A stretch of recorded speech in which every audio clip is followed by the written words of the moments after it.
Hey guys, welcome back to Beer Fueled Fantasy Football. It is firmly in draft season now. We have gotten through the NFL Combine, so we've got some reactions for that for you today. I'm at Nick Sparts. To my right is Dan Thury. At Thury BFF, trying to not pass out right now. Please don't pass out right now. We need you to run a 40 here in about 5 minutes. I think that would actually make me pass out. And then we got Christopher Hopper down in St. Louis. It is snowy, and I can't think of anything else to rhyme with snowy. How you doing, guys? At Hot BFF with 2 P's. Snowy and blowy. Snowy and blowy. At Hot BFF with 2 P's. Hit me up on Twitter where you can disagree with my rankings. That's the most fun thing to do this time of season. Please go ahead and reach out to any of us if you have any questions about the draft process so far, though. But in today's episode, we're just going to go ahead and give you some reactions to what happened over in Indianapolis, whose stock is up, whose stock's down, who got themselves on the radar, and who took themselves firmly off of it. If you want to follow the show, though, you can follow us on Twitter, Instagram, Untapped, and apparently now MySpace and GeoCities, according to the notes here from Hopper, Beer Fueled FF. Pure Fueled Fantasy Football if you're looking for us on YouTube, and that's also where our Facebook page is located. And then we, if you guys do want to help support the show, a couple things you can do. You can DM us at BeerFueledFF or email beerfueledfantasy@gmail.com. We can help you, hook you up, you guys, with merchandise. We've got a Patreon available if you guys want to help support the show that way. And lastly, if you can just drop any reviews for us on iTunes or do any likes and comments on YouTube, all of that is very beneficial. Thank you for all that. Before we get into all the news and all the reactions for the Combine, though, we got to let you guys know what we're drinking today.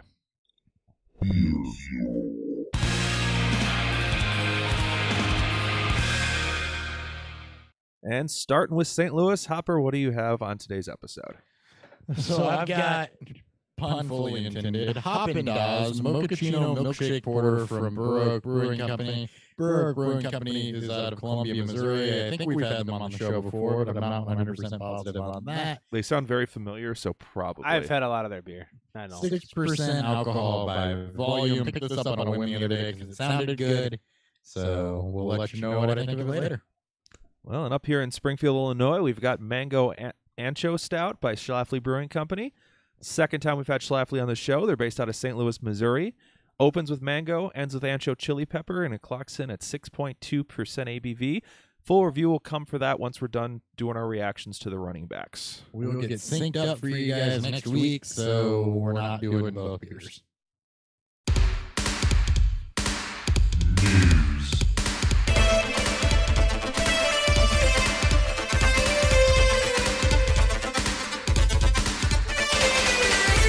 All right, and Hopper compiled the news for this episode, so it is news heavy here. There's a boatload. A lot of stuff came out of the Combine, though, that I felt was pertinent. I skipped over about half of it, too. Yeah, that does happen a lot this time of year. It's one of the few times you get during the league year where you get all the executives and all the coaches in one spot at the same time.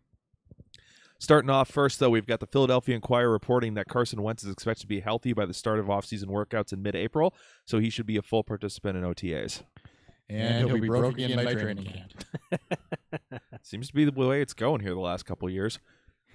Yeah, well, good news is he's going to be healthy. The back was an issue at the end of last year, so hopefully he gets to hit the ground running starting the season. It was a little bit slow going for him after he came back from the ACL after the first few weeks last season. So.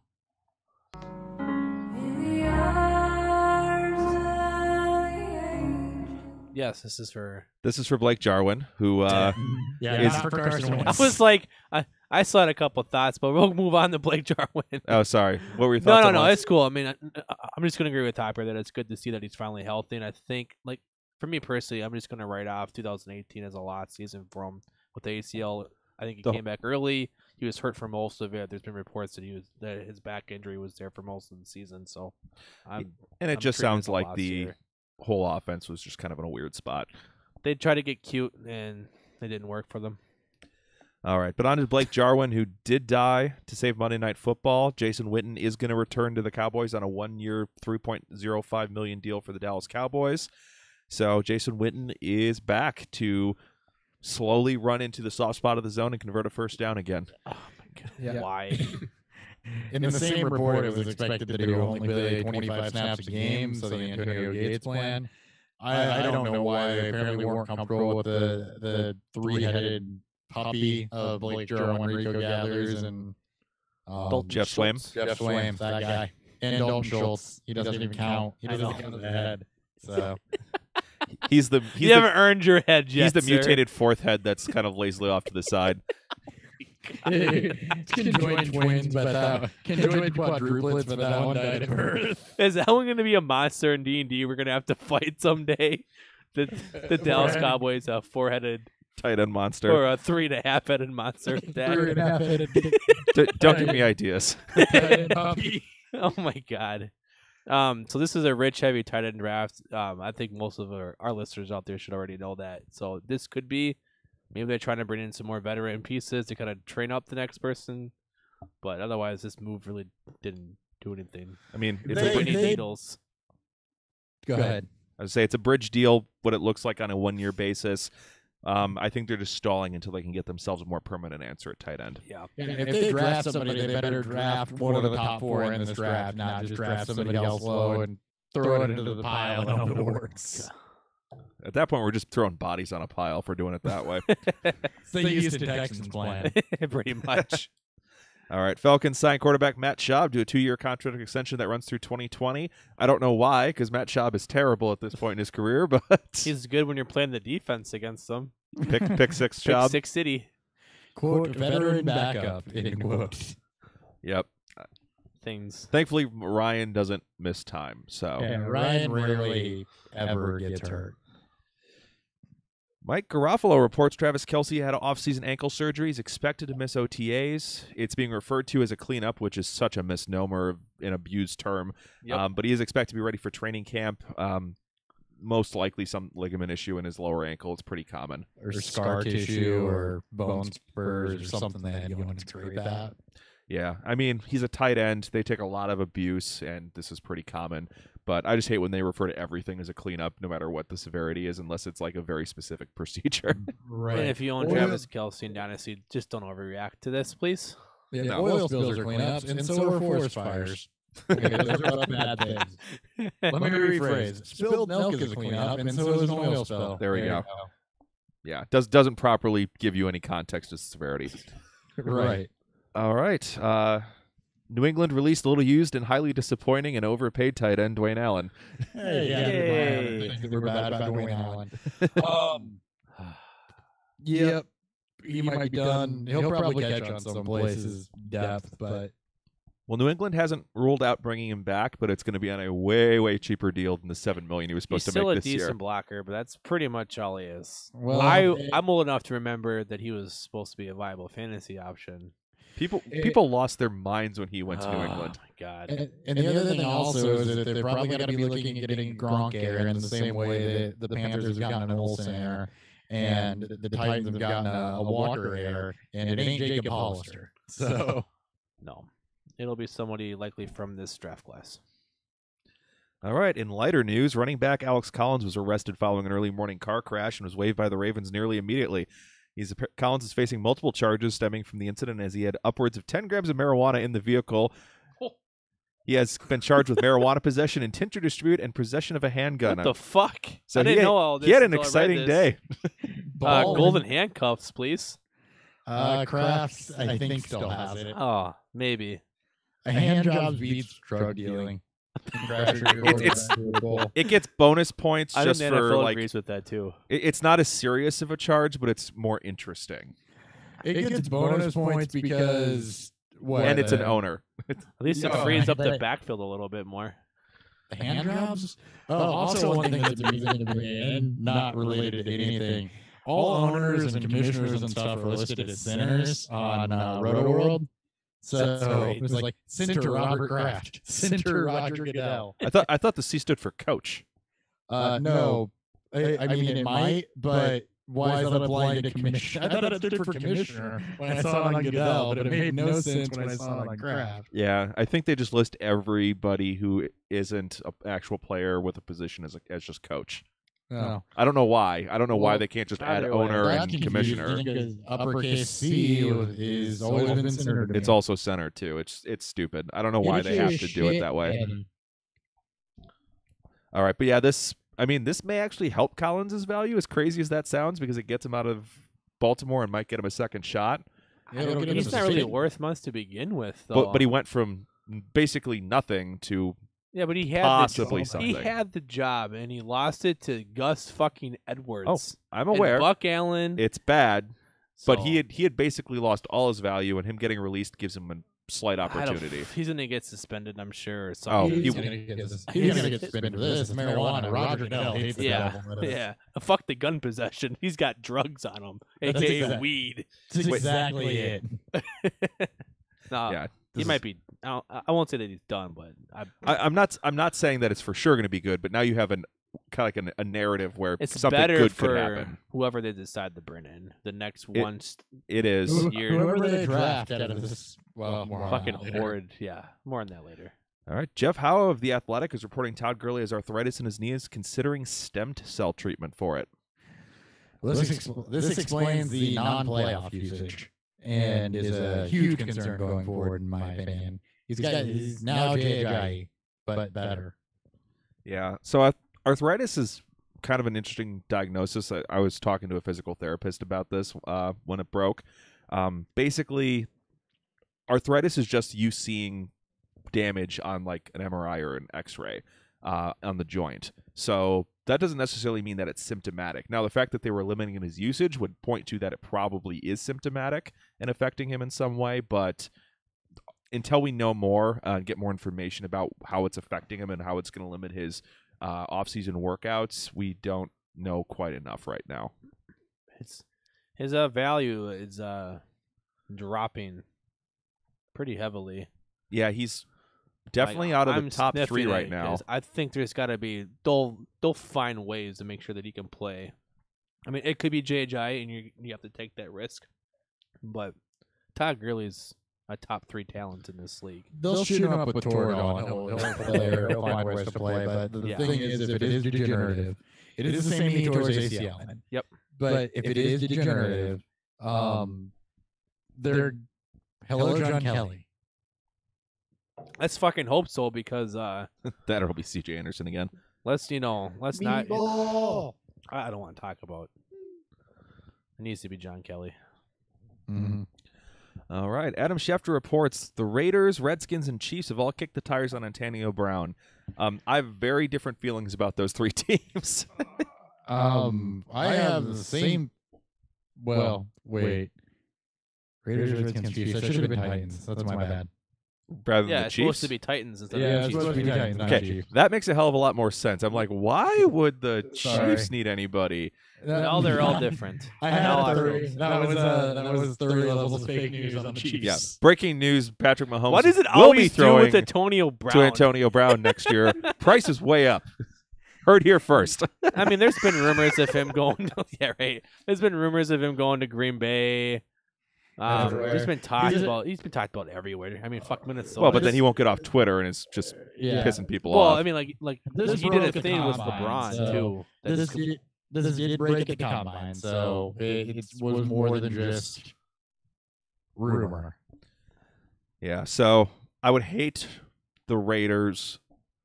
I would dislike the Redskins, and I would dislike the Titans. I hate all these. No, none of them are good. At least for the Titans, I know who the hell's throwing him the football. I guess I do with the Raiders, too.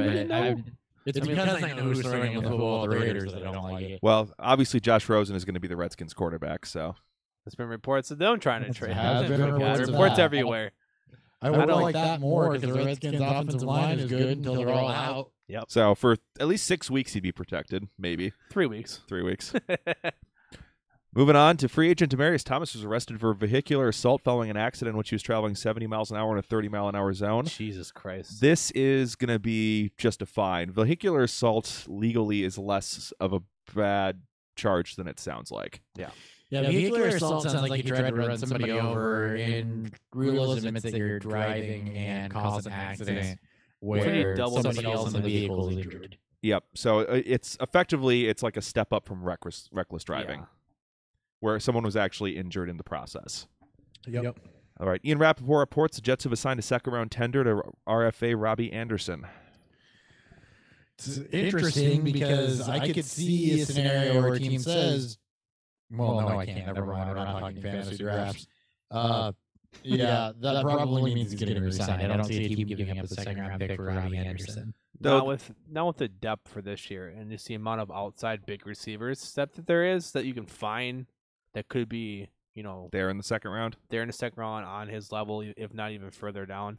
This is just a smart move for them to retain Robbie Anderson. Yeah, in my opinion. I could see a team offering him just a pretty cheap contract and just hoping that the Jets match, or maybe it's just a cheap enough contract where if they end up letting him go, he'll be okay. Yeah.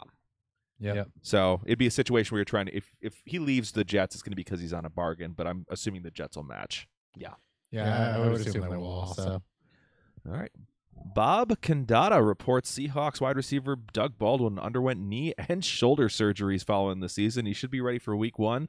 Still up in the air on OTAs and training camp. It also explains a lot about his season. We knew the knee was beat up. We had no idea about the shoulder, though. So, might be a throwaway season for Baldwin, as terrible as it was. I mean, it was a big drop-off about consistency. He normally is. He is getting up there in age, but having 2 injuries as an owner gives me a little bit of hope. Yeah. Well, then it's just not – I mean, it's not good for the fact that the offense, it took a complete 180. They're going to be completely run-heavy. Now, that could change with how good Russell Wilson is, and, who knows what happens with that defense, but this doesn't help, and hopefully is ready by week 1. All right. Yeah, my only concern is he's going to be 31 early into next season, and it gets tougher and tougher to bounce back from these injuries the older you get. Yeah. All right, Cooper Kupp is expected to be ready to go by training camp per Rams coach Sean McVay. It's good news. He got hurt a little bit later on, about midway through the season. So the fact that he's ready to go for training camp as somebody who relies on Cooper Kupp a lot makes me happy. I'm pumped for this. Yep. Let's go. Hopefully that gets that offense back on track. They didn't seem like they were quite the same team down the stretch there. Yep. All right. In other ACL news, Jimmy Garoppolo is ahead of schedule. Jerick McKinnon is also on track, both for the 49ers. Again, good news for them. Jerick McKinnon is expected to be the starter, and it'll probably be more of a timeshare between him and Breida, I would assume. Breida couldn't stay healthy with the full workload, but he did perform, so I don't see his work getting completely cut. It's also Kyle Shanahan, so we know that he can make that work. So yeah, probably 60-40 split where McKinnon gets a majority of the pass-catching work. Yep, exactly. And Jimmy Garoppolo, that's just, it's good news. Nick Mullins was, as far as backups go, gives you some hope that he can be a career backup, but they need somebody better than that. Agreed. All right, on to the Texans, where Will Fuller is also doing well and should be back from his ACL injury somewhat shortly, but he'll probably hurt himself again by week 4. I was going to say, breaking news, Will Fuller's already hurt again. Yeah, he'll pull a hammy. Walking up the stairs. You're right. Getting the milk out of the fridge. he'll plant and go down. It's like, shit, I used the wrong planting foot. All right, Anthony Miller underwent off-season shoulder surgery. Will be limited in OTAs and minicamp. He dislocated his shoulder twice during the season, so they need to completely restabilize the shoulder. Yep. So, yeah, he did dislocate it twice, still got 7 touchdowns, so he was playing hurt most of the year, and he's a tough son of a bitch. It was almost a John Ross stat line, though. Not a lot of yards or receptions, but a crap ton of touchdowns. When he was actually healthy, he was very useful. Yeah, early in the season he was useful, and then I think it was week 3 or week 4 when he popped it out the first time. And then they popped it back in and he went back out onto the field. But I don't believe he missed time, even though he did that twice. I thought he missed for another injury, but it wasn't the shoulder. I thought he missed a couple games. I mean, I don't have anything up to verify that, but I thought I don't remember. Don't really matter though. Yeah. All right. Adam Schefter reports the Broncos will have to pick up Emmanuel Sanders' option as he recovers from the torn Achilles. This is due to a $6.9 million injury guarantee that effectively makes his contract next year guaranteed. Right. So you might as well retain the rights and hope you can get something out of him versus cutting him for the injury guarantee plus, basically. Yep. Yeah, so that probably messed up the Broncos' plans because I'm sure they would have been happy to either restructure or cut his contract this offseason if it hadn't been for the injury.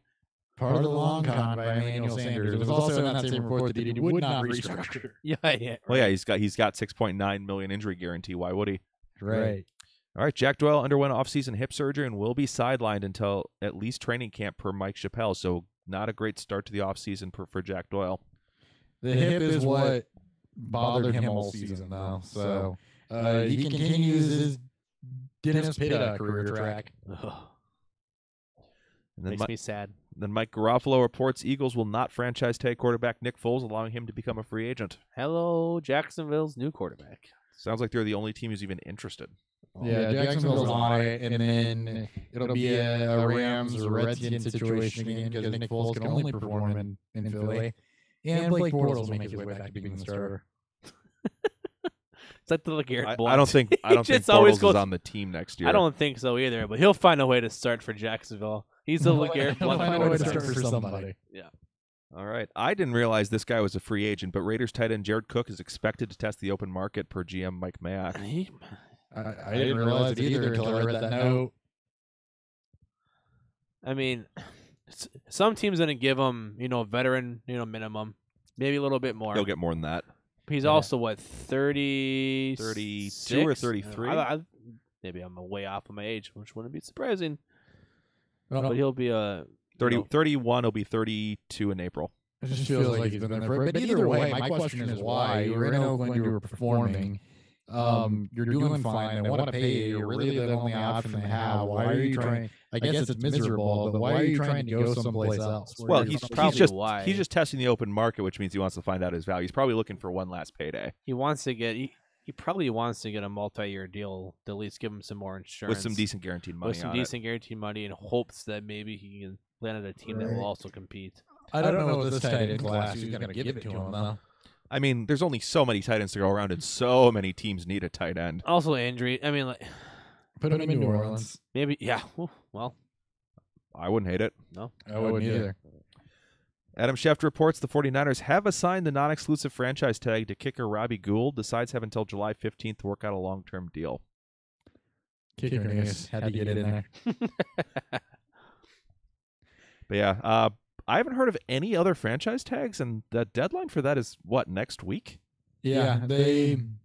It's not exclusive franchise tag, but they did not want him to hit free agency. No.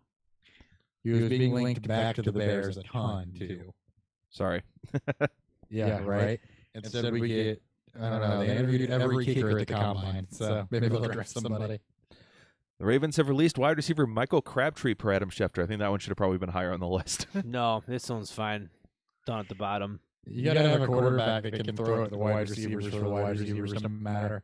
Have you seen all the first-round wide receivers that have been linked to the Ravens now? And everyone's like, gonna no. Be who's going to go to wide receiver purgatory and die off there? DK Metcalf. That would make me so happy. I don't think he makes it long. He won't know. He's a top 10 pick easily. It just depends. It'll be somebody I like, and then I'll have to hate it. Or it'll be somebody probably absolutely terrible. I don't know. A lot of people are linking him to Butler right now, which makes people cry. That's because he's from Maryland, and he wants to play. He wants to play for Baltimore. Well, I mean, I wouldn't. It'd suck, but we'll see. Well, maybe we'll get lucky, and Jackson will figure out how to throw in his second season. I would cry about that. He weirdly, as weird as this sounds, with what that offense is trying to set up to do, they need a Paris Campbell type or a Curtis Samuel type if they're just going to run and gun. I would not hate Paris Campbell there. With him and, with all the read options, that's all Paris Campbell is a gadget guy, but he's a very, very fast gadget person. He's legitimately Curtis Samuel. Yeah, he is. I think he had better agility drills, too, than I think he Samuel. did, too. Yeah. I think he did also, but I think that's the type of receiver that Baltimore needs if they're going to run again with Jackson and do this read option stuff. I think they need not necessarily a possession guy. They have that in Willie Snead. They need just some speed to just give them another person to run the ball. I mean, yeah, it should open up the box, and the other big thing is it allows some more jet sweep capability. Then also some red zone stuff. It just depends how they want to attack the receiving core. Do they want to go with the speedy guy, early, or they want to try to get hit on a guy like Butler who can also fill your red zone work. There are a bunch of speed guys in this draft. There is. I wanted to try to get one later. So, all right. Speaking of that, let's go ahead and talk about the Combine. Combine Breakdown.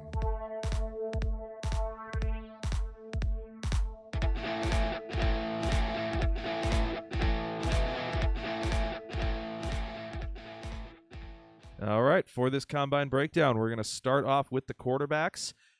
Main discussion points here. We're going to start off with the person that everyone cannot shut the hell up about, and that is Kyler Murray. DJ Metcalf? What? And Kyler Murray, mainly just the fact that his measurements came in about as good as we could have hoped. He was over 200 pounds. He was over 5. He was over 5'10"? He is 5'10". He's a half inch taller than most people thought he was. Well, some people were worried he'd come in at like 5'8". Yeah, and that makes a difference. That was literally, he didn't work out, he didn't throw, he didn't run, he didn't do anything. It was just the fact that he measured well that stole the quarterback news of the weekend. And by the way, just as an aside, combine breakdown sounds like a major problem for your farmer. Shout out Central Illinois. Yes. Shout out home. All right, so any other takes on Kyler Murray? Does he go top 10 now that those measurements came in okay? Yeah. Yeah. I don't think he makes it past. He doesn't make it past 1. I don't think. The rumor is right now that him to Arizona is a done deal. Josh Rosen's removed every mention of the Cardinals. Granted, that could be a smokescreen, but he also said his account was hacked too. Like he came out and like, I don't know. The whole thing just smells like he's likely going to get traded. He'll go to fucking New England, and you'll find a way to be relevant. And then better not happen. Thing, I like the idea of him to the Redskins. I do too. Him to the Redskins makes more sense. I mean, he is kind of a Kirk Cousins type of player. I mean, Kirk Cousins is better at moving in the pocket, but not by much. Not by a lot. So I mean, that does make a lot more sense than him driving around a Cliff Kingsbury offense. Yeah, agreed.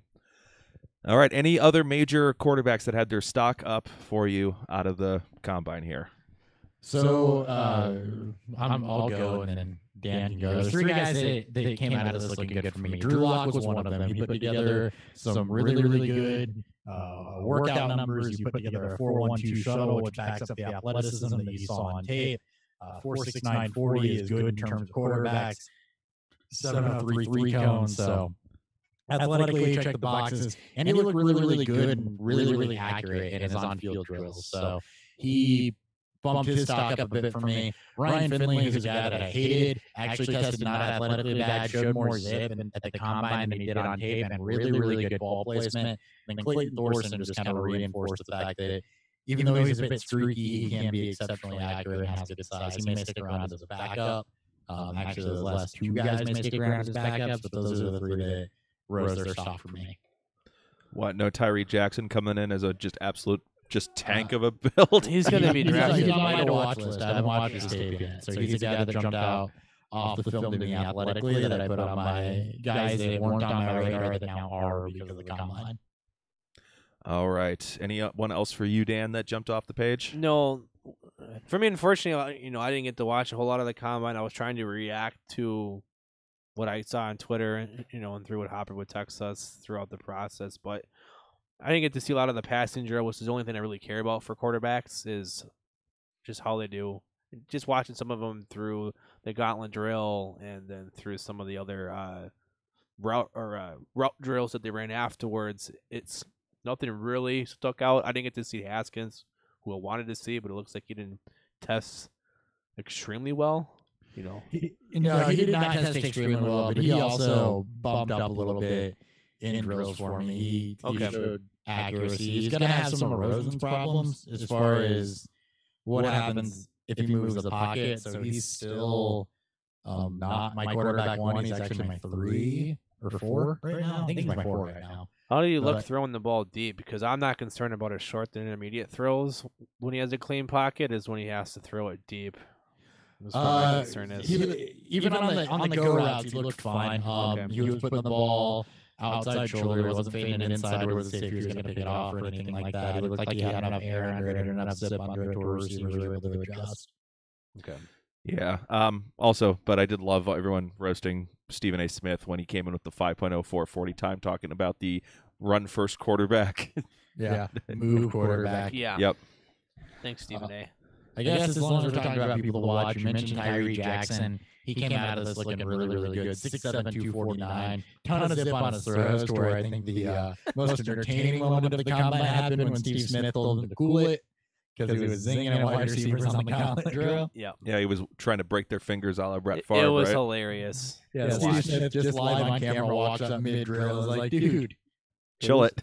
stop. You're losing the money. Like, And this yeah, isn't you're good. losing the money. Just chill out. And he's like, I know it's a job interview for you, but you did. He chilled out. He looked like he was having a good time, too. 709 3-cone also. So that, for a 6 guy at 6'7", 249, those were crazy numbers. Even if he doesn't stick as a quarterback, and we would tight end could be in the cards for him. Yeah, he's very, very athletic, 10.25-inch hands as well. So there's some interesting athleticism to him. He, just based on just his freak frame and athleticism, he should find something to do in the NFL. Yeah. I Other think guys that tested well. Sorry, Dan. Go ahead. No.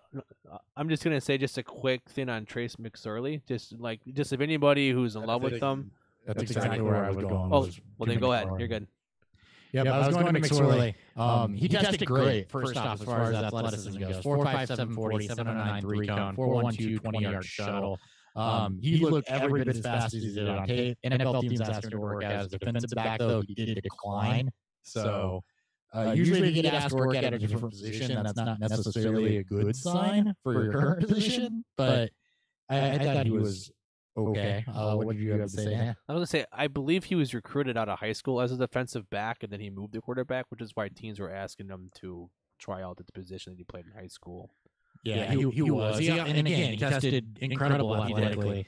And then another guy that jumped off athletically to me is a guy who probably should be playing baseball based on his name, but it's Easton Stick. So he's another guy I'm interested to watch. You pretty much he had the second best 40 or third best 40, best 3-cone at a 6.65. It was absolutely flying. That's like almost what McCaffrey did, isn't it? I think it was. Yes. It's up there with McCaffrey. Yeah, the best shuttle for quarterbacks. So he's a small school guy out of North Dakota State, but I'm interested to take a look at him. All right. Any guys whose value dropped for you, or just like their profile got tarnished by this weekend? I wouldn't say fully tarnished, but the guy that dropped for me was Will Greer. I was incredibly high on Greer. He was actually my quarterback one coming into the weekend. But athletically, he just didn't test as well as he did on tape. His throws were a little bit more McSorley-like during drills. He wasn't wild, but just it wasn't. The ball placement wasn't great. You had guys having to go behind him, in front of him, whatever. It was never bad enough to where they couldn't catch it, but it wasn't where it needed to be. So that just made me dock him a little bit, and it ended up being enough to drop him down to 3 from 1 for me.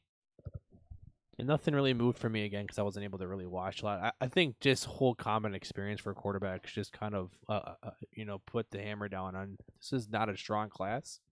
I don't know how many of these guys are going to be actual NFL starters after a few years. There's some decent backups in here.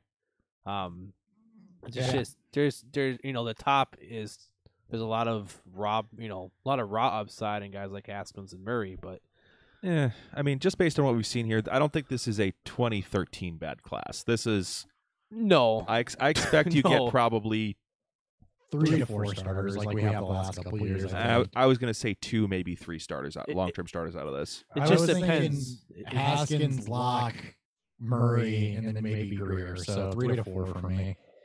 That are at least going to get the chance. As far as how many of those stick, you're probably close to right with 2. One of them's going to bust. I don't believe in Daniel Jones as a starter. So 5 of these quarterbacks with a chance. That's with Jones because just the amount of hype that he's gotten, which I agree with Opera. I don't see how it's warranted. He athletically didn't test good, and he didn't necessarily look fantastic throwing it. You watched his tape and backed up his tape. Yeah, okay. Well, good because that shit put me to sleep. All right. Well, let's go ahead and put a bow on quarterbacks. Move over to the running backs, which. Man, when we saw these numbers coming out for the running backs, our group chat was like, oh, dear God, this is awful. This class is terrible. Thankfully, wide receivers and tight ends kind of bailed their ass out. But not a lot to love about the running backs here. Who actually impressed you with their performance this weekend? Josh Jacobs, he impressed me by not running, by not doing anything. he didn't do anything, which preserved his stock and actually propelled him to #1 in the class. Yep. It wasn't all bad, though. There were 2 guys that really jumped off the page to me looking at their measurables that backed up their tape, and that was first off Miles Sanders. I thought he tested better than than what I thought he was going to. He put up a good agility score. Burst score was average, speed score average. So it was sub 540, which is saying something for this class, but a 6.893 cone. I thought he did a lot to help his cause. He jumped up to number 2 in class. Yeah.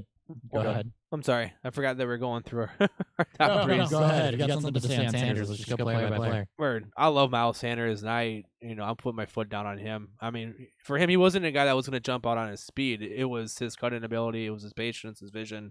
The fact that he does look like a mini Barkley out there when he plays. He just doesn't have, the gifted, athleticism that Barkley was able to have.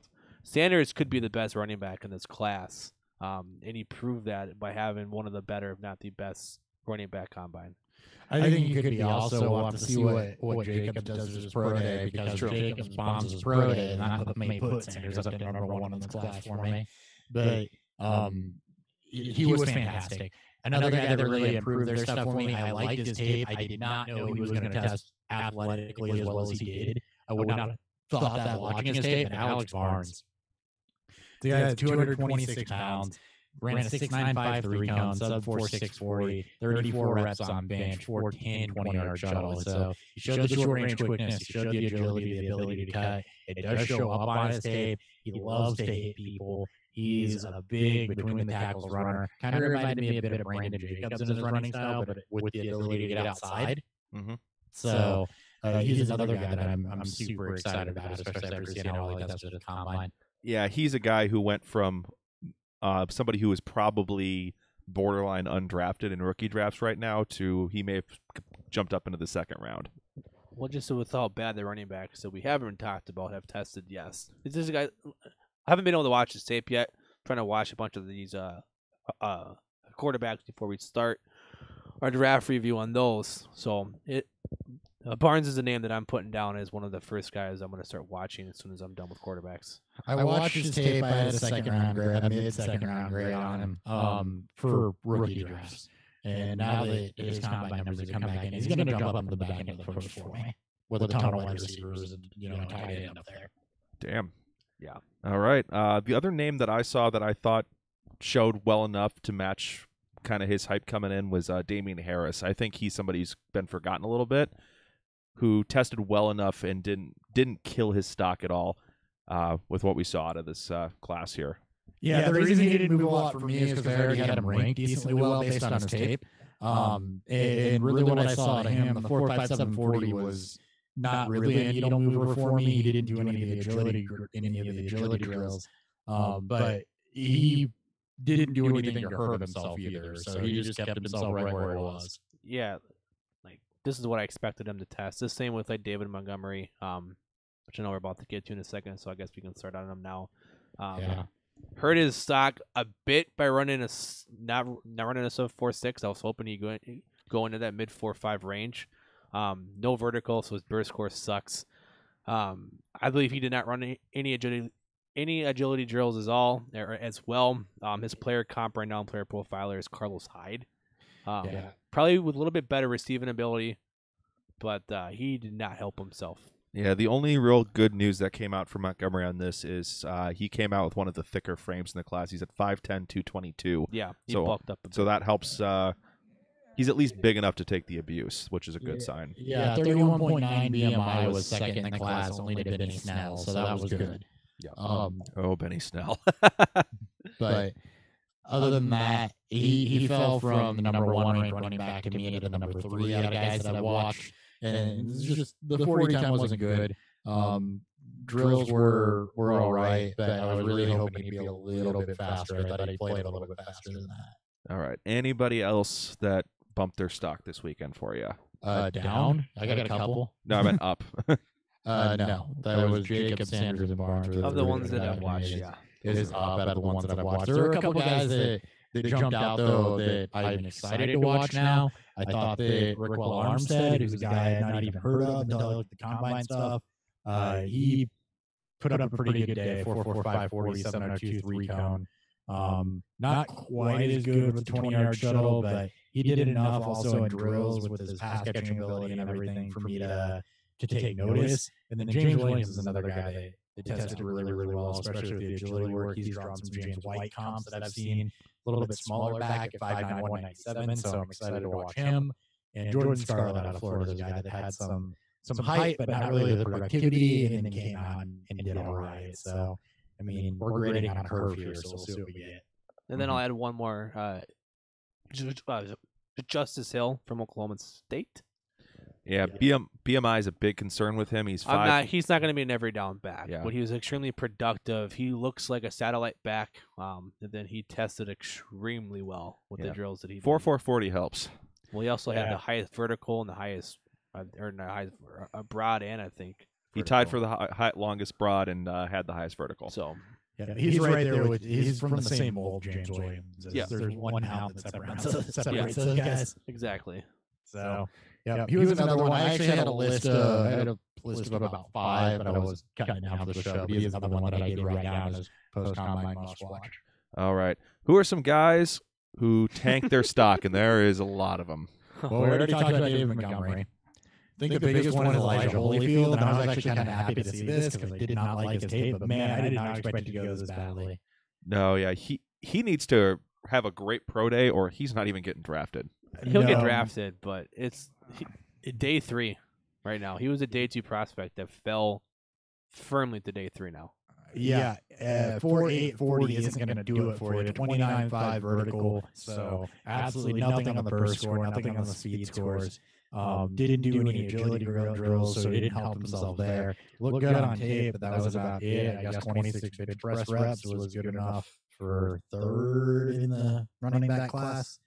Just what I'm looking at right now. Yeah, he showed some strength there, but everything else was pretty awful. Yeah, and really, I don't really care about the bench press, honestly. I think it's an outdated measurement. So it's interesting. It shows guys who prepared or might have some natural strength, but he's a strong runner. I mean, like when you watch his film, he runs with power, but it's only a slight differentiator though for me. He runs with vision too, but the problem with the NFL is that if you don't have the burst at minimum to back up that vision, those holes are going to close up on you. That's what hurt me the most from. I knew he wasn't a fast back, but he was always going to be quick enough to get around the edge and to get through the lanes because of how great his vision is. All those Georgia backs are always going to have great vision. That's just how it works for them. It's his low burst score that just really fucking hurts it because that's you have to have that acceleration to get to the second level. Yeah, and that was based on his vertical. I wish he would have done a 20-yard shuttle or some 3-cone so I knew kind of where his short-range speed and his ability to change direction was and accelerate, because I don't think the 40 is the best measurement for a running back, but not running those, given what he did in the other drills, I don't think he would have hurt himself anymore. Damn sure didn't help him. No. Yeah, his player comps are not good, which is why his 4.8 40 is like there's no one that ran that slow with his other metrics that he posted. That I hope he does his pro day. Yeah. So few people do though. I know, and that's going to be a problem because if he doesn't, despite the good things I saw on his tape, he's going to be sitting back as a late second, early 3rd round rookie pick. If even that high. Right. He might not get drafted. Depending on where he gets drafted in the NFL. Yeah, he might not show up well enough on his pro day for if he tanks the stock for the pro draft. Yeah. He might not get drafted at all in rookie drafts. Or a massive improvement in other areas. All right. Who else do we need to talk about that tanked their stock? Devin Singletary. Because Hopper and I both we hate his tape and it showed up like 5'9", he's under 200 pounds, which I knew he was. He's fucking slow, which he looked faster on tape, but he didn't look that fast, to begin with. And he runs a 4.6, 4.66? 4.6 40, 4.66, 7.323 count, 4.4 20-yard shuttle. Short range speed not good, agility not good, nothing good about him. Burst score not great. I didn't like his tape. He was getting a ton of hype, and I didn't see it. And I was like, well, maybe he tests well at the combine. Yeah. I'll go back and rewatch. Nope. So he didn't hurt my stock on him because I already hated him, but everybody else should also now hate him. Yeah. He was the second lowest speed score in the class. Like I almost think he he may have I know that that Holyfield had the worst just based on everything, but Singletary he needed to kill this combine because he's not big enough to be an every down back. He has to prove in that short area quickness that he can be a satellite back plus. Right. And he didn't prove that at all. Yeah. The only good news for him is he did come in at over 200 pounds at only 5'7". So that's the only good thing about this weekend for him. So did D'Angelo Henderson, though, and how's that worked out? Shh, we still like D'Angelo. I do still like D'Angelo. That made me sad. But, I mean, I didn't get it. I don't get it. He's one of two guys we're going to talk about in this segment that everybody else was higher on. I watched their tape, was not high on them, and the combine backed it up. Yeah, all right. Made me very happy. All right. Who else do you want to talk about here? No one, really, if that's a fair statement. Miles Gaskin, I thought, was all right. I think I would have liked to have seen some of his agility scores and his short range scores a little bit better. But I mean, kind of everything about him just kind of came out meh. everything about him is average. His tape was good, but everything in the combine about him was average. So that was a little bit of a fade for me. Yeah, that's about it. Mike Weber's a guy that I probably need to watch now. Same. Even though I don't like things that involve Ohio State. So And then the other one would be Benny Snell, who people didn't think he was going to be athletic, but then he kind of came in and just confirmed it for everybody. I mean, 4.6640 was not good. 7.073 comes all right. 20-yard shuttle not good. It was a very, very mixed bag. Burst score was low. The under 30 vertical is real bad. Under 30 vertical is real bad, but yeah, he was a bulldozer type of a short range back. He did hurt himself a little bit from me too. When you watch his tape, you know that's what he's going to be. That's why Tony Pollard a little bit. No, sorry, different school. Never mind. All right. That all we got for the running backs? Yeah. All right, let's go ahead and hit a beer review. Beer review.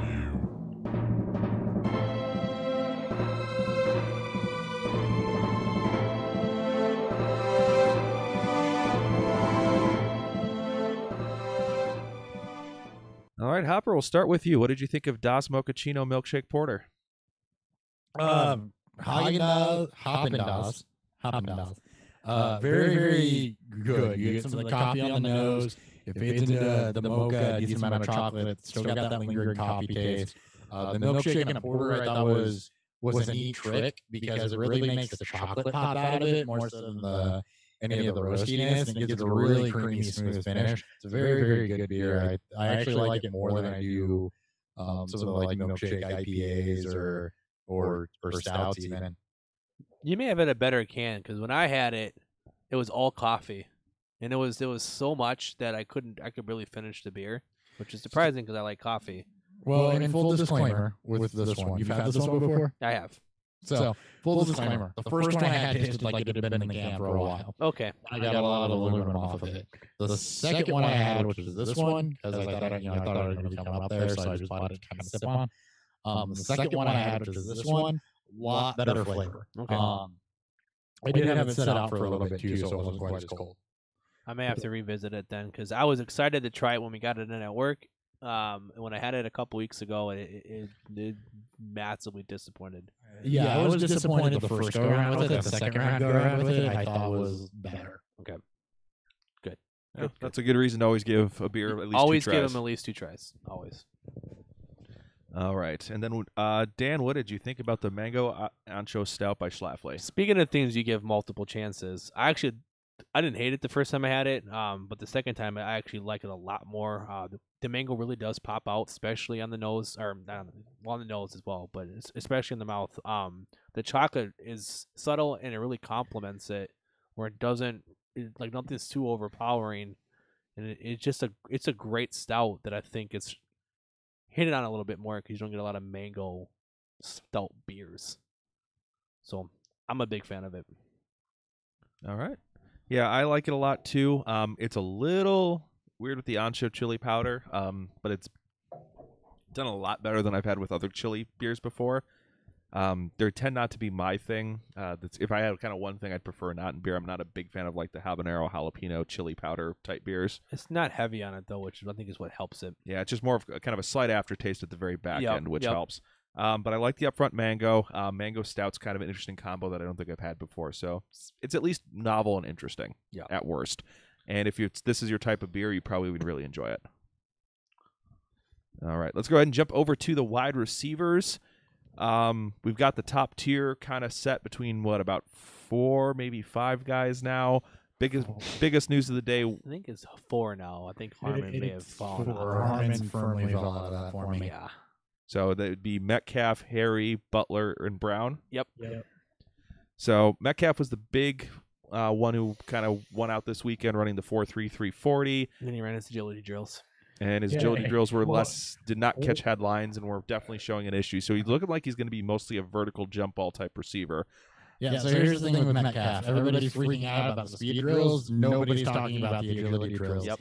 If you watch his tape, that's exactly what shows up. And I was going to say this for the wide receiver episode, so I'll just rehash it there.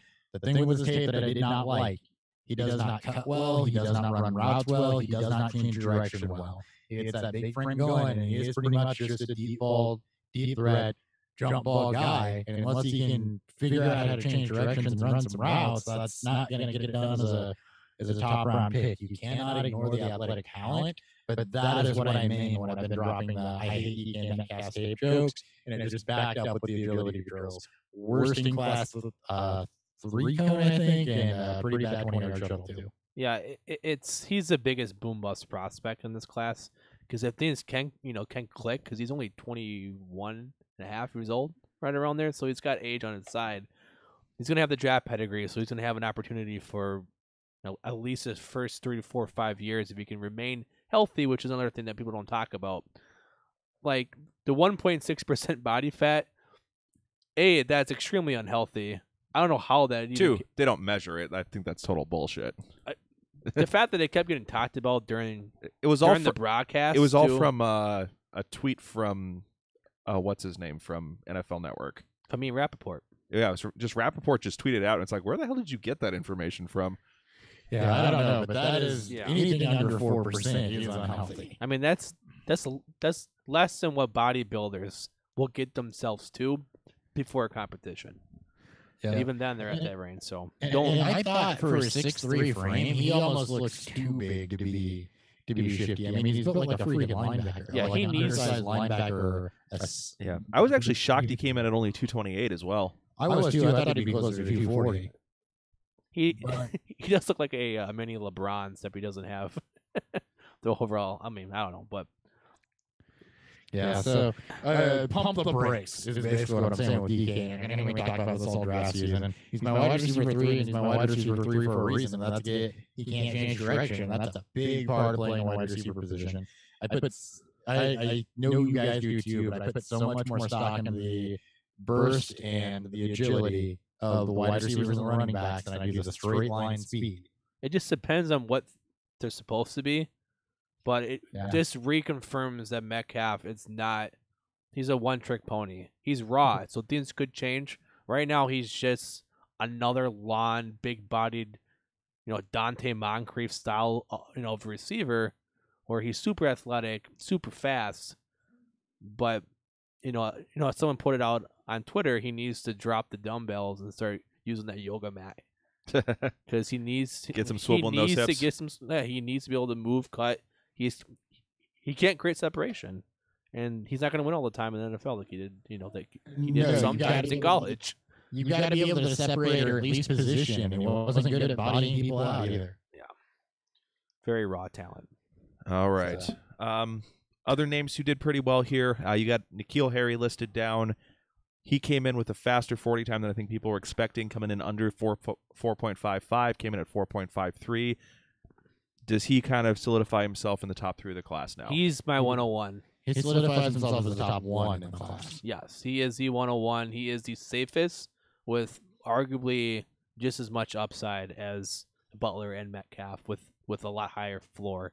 Because this is a guy who also tested extremely well in terms of his bench reps, outside of him not running as fast as Metcalf. The same bench reps that that doesn't get talked about. He can actually create for himself. He's a fantastic guy for the catch for a guy his size. Yeah, he didn't do any agility drills, but if you watch his tape, the agility shows up, the ability to change direction shows up. He's a much better route runner. He has the intricacies down more. He's a bit more polished. He's going to pay off a bit faster than what DK Metcalf will. I mean, I believe he returned punts. He did. So that shows up. The fact he didn't run agility drills was smart. whoever his agent was did a good job here, because if he tested poorly there, that would have hurt his stock more. Now it's all based on what you saw in film, which we all love for it. Exactly. He showed the agility on film, so he didn't need to. Yeah. Didn't need to test. And then the third big name was going to be Hakeem Butler out of Iowa State. Came in at 6'5", 227, Jesus. and then runs under a 4.5 40 at 4.48. He's fucking huge. Hands are the only question with him. That's why he's 3 for me. Yeah, body catches a lot from the clips I've seen. But he also catches away from, like he shows good hand positioning. Like he can catch the ball away from his body, which is what you want to see from a guy like him.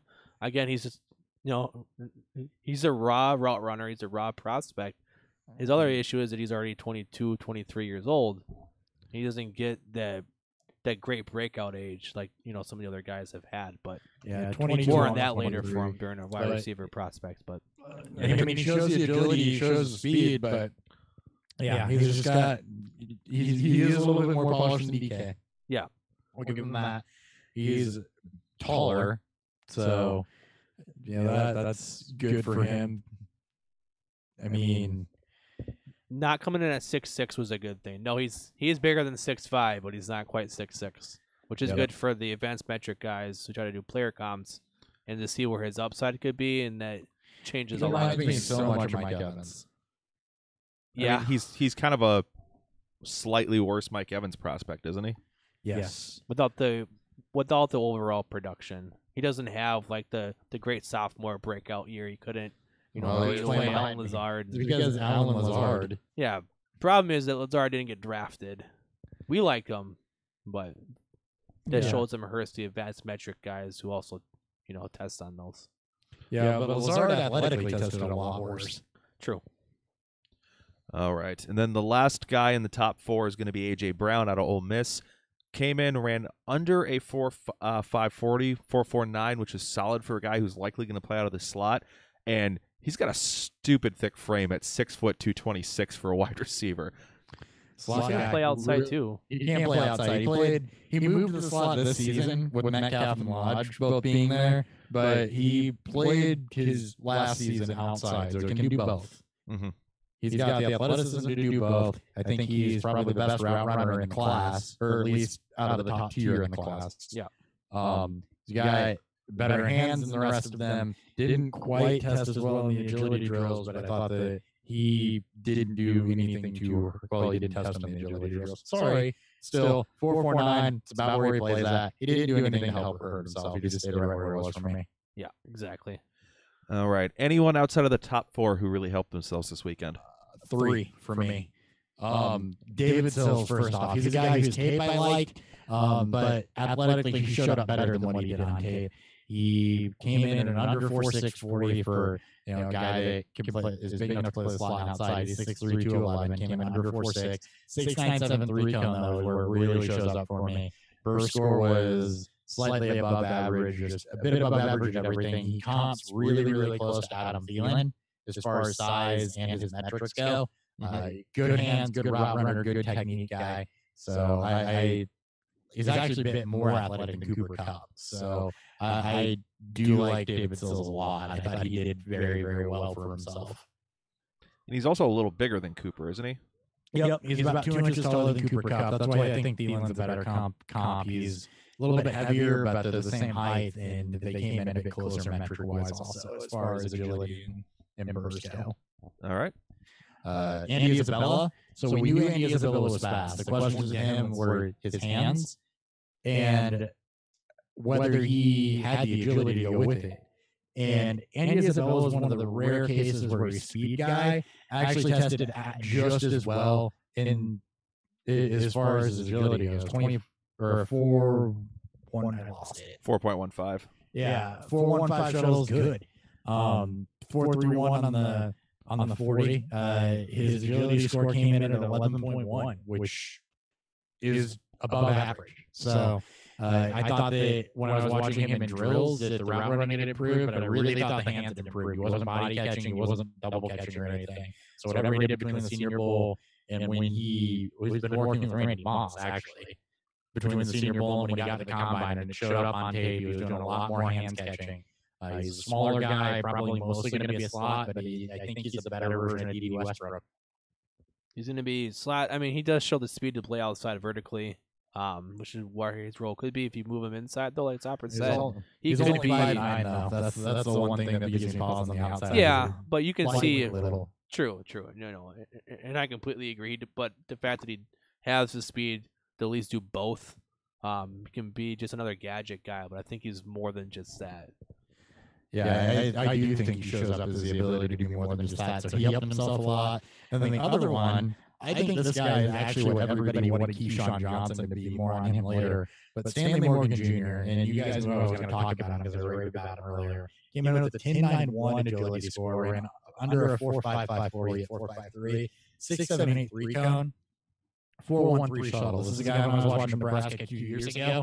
Jumped off tape to me. He still jumps off tape. He can play the slot. He can play outside. He's a good route runner. He's got average hands, but he's a grinder. And I think that he, at 6'2", 202, he could go really either way. It's AJ Brown light, if you want to call it that. Really, what everybody thought Keyshawn Johnson was going to be, though. I don't think he's getting enough love.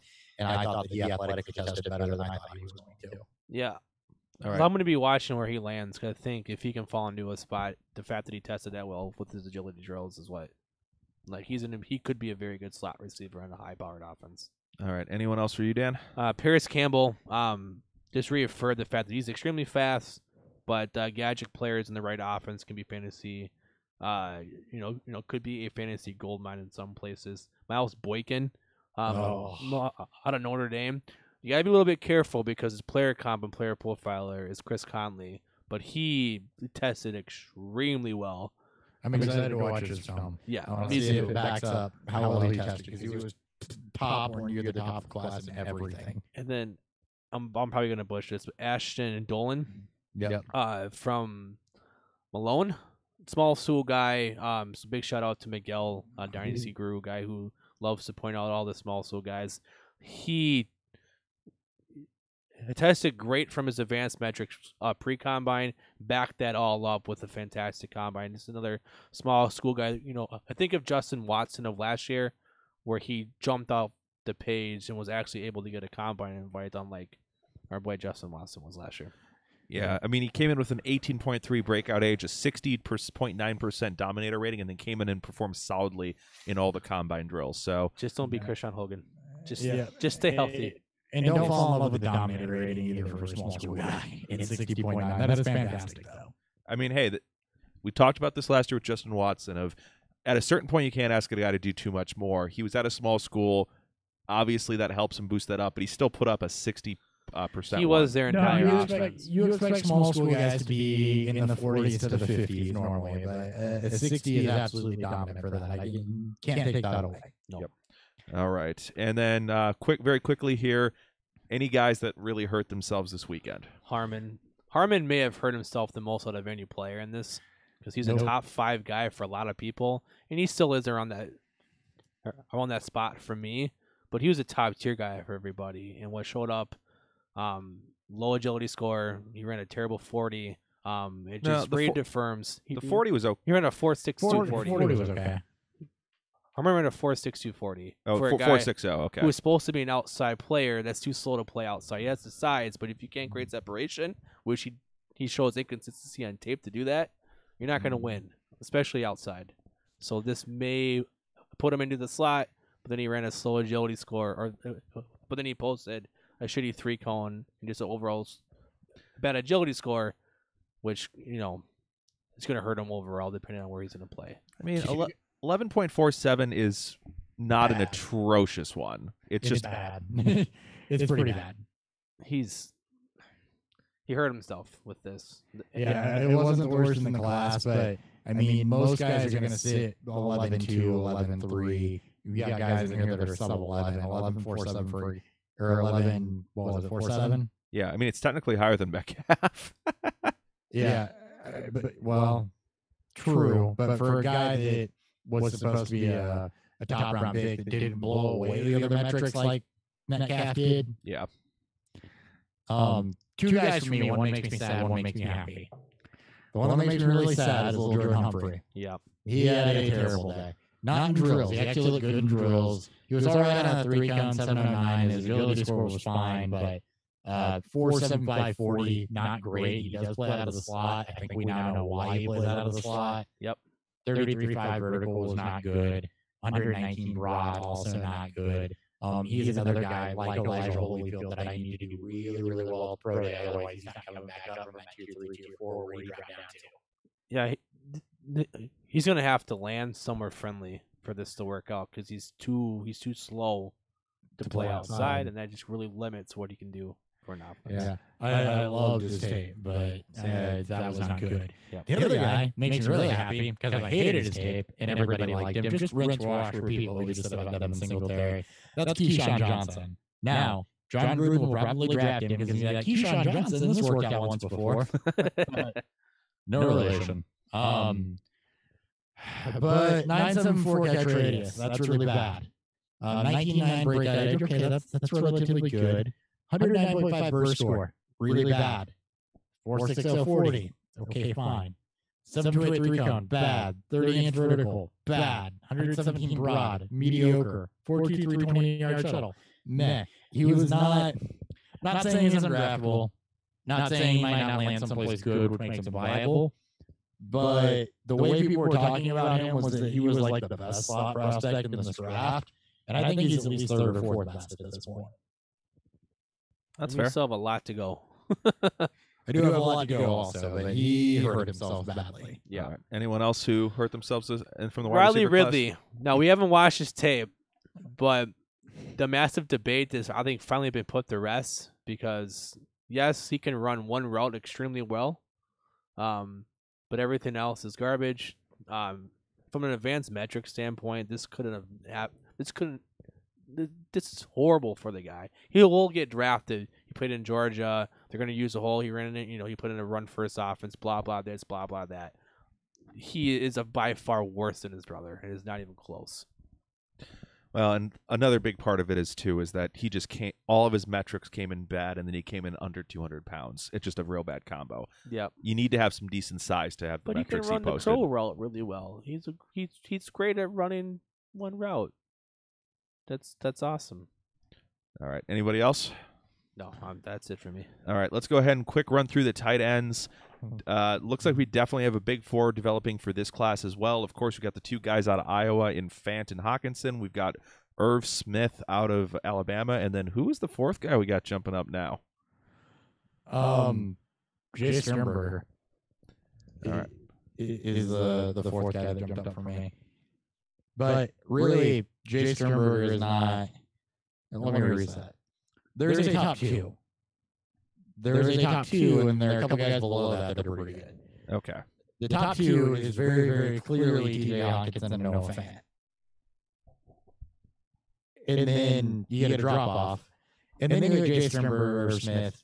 Caden Smith is also up there for me. More on him later. I haven't watched a ton of tight ends, though. So, for me coming out of this, guys that stock went up on, though, Noah Fant, I thought tested incredibly well. Blocking really looked good, which I thought was big for him, but athletically he was fantastic. Drills was fantastic. He just backed up the ability to be a move tight end on tape. And then another guy who I think stock should be rising as a move tight end is Dawson Knox, even though he's not a great blocker and his hips are all out of whack and all sorts of shit. But he was very good on the move. So I guess, Dan, did anybody else jump out to you? No. Well, unfortunately, I didn't get to watch a whole lot of tight ends either because this is when most of my errands started to happen.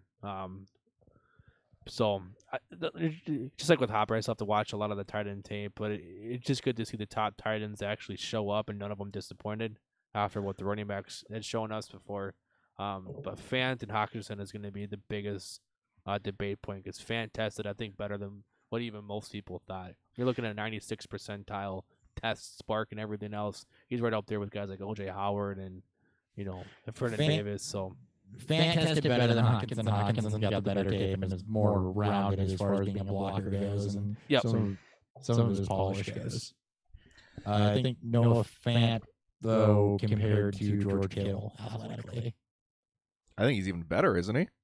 Slightly, but that was a player profile comp. He was actually, I think, like 1/100th of a second worse on the 40, and everything else was pretty similar. He tested extremely well with what he tested. I think he's missing one thing. No. Yeah. No. He did everything. Excuse me. Yeah, Fant checked all the boxes. Yeah. He was towards the top in everything. He's Dominator rating was the only thing out of any metric that was a little bit low on him. Yep. Hawkinson, athletically not quite as gifted, but much more polished, much better blocker.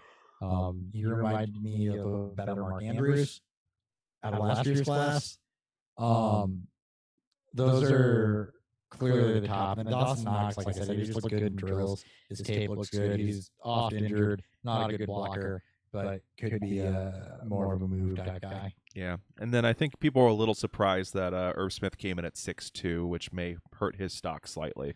Irv Smith actually took a little bit of the guy I had listed as a guy that fell for me because he was supposed to be this athletic freak, and he did not test better than average really at anything. He was 40, and that's about it. Yeah, even then he was just kind of on the slightly above average tier. It wasn't like, oh man, blow me away. You're in a 4.63, tight ends typically around 4.7 is where you want your move guy type guys to be. At worst. So that 7/100th of a second is a big move for him. But the 3 cone was not necessarily great. Explosiveness was not great. For a guy that was supposed to be an athletic freak is what he was advertised as. No offense to athletic freak. I don't see athletic freak out of Irv Smith. I see a very solid prospect. I have him rated with Jay Sternberger, and that guy, as far as guys that I think are going to have very, very good NFL careers, and Caden Smith, that are not necessarily going to be maybe not immediate impact guys, but they will grow into their own. But he's not on the same tier as Hawkinson. All right. And then did anyone just straight up bury themselves this weekend? I don't know that anybody straight up buried themselves that I necessarily saw. Guys that I watched, everybody was pretty good. Caleb Wilson probably hurt himself the most out of anybody. He had some bad drops and drills, wasn't necessarily adjusting well. Irv Smith, by the way, also had some.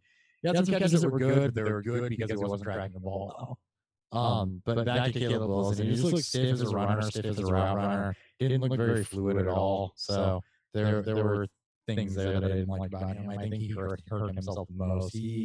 He has a bust potential to be on the same tier as Jordan Lightgate. I got one guy, and that's Isaac. Is it Nauta? Nada, out of Georgia. Yeah. Terrible combine. Just he was supposed to be part of that top 5 tight end.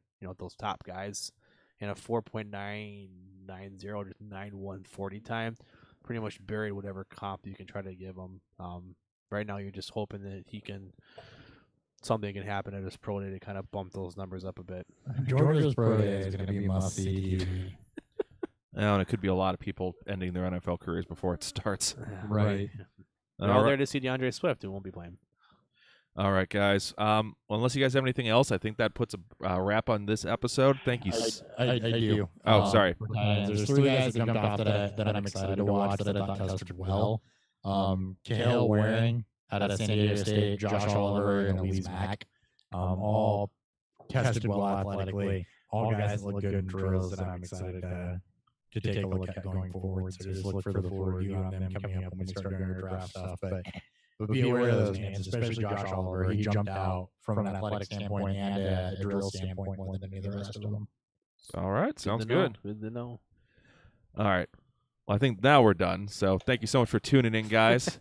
We are Beerfield Fantasy Football. Follow us on Twitter, Instagram, Untapped, MySpace, and GeoCities at Beerfield FF. Beerfield Fantasy Football is where you can find us on YouTube and Facebook. Individually, to my right, I got Dan Thury. And Thury BFF. Down in St. Louis, and the floating head to my left is Christopher Hopper. BFF, QPs. I'm at Nick Sparts. Thank you so much for tuning in, guys. Thank you for all the support. Hopefully this episode was helpful. We'll be back next week because it's time to start talking free agents. We'll catch you guys next time on Beer Fueled Fantasy Football. See ya. Peace.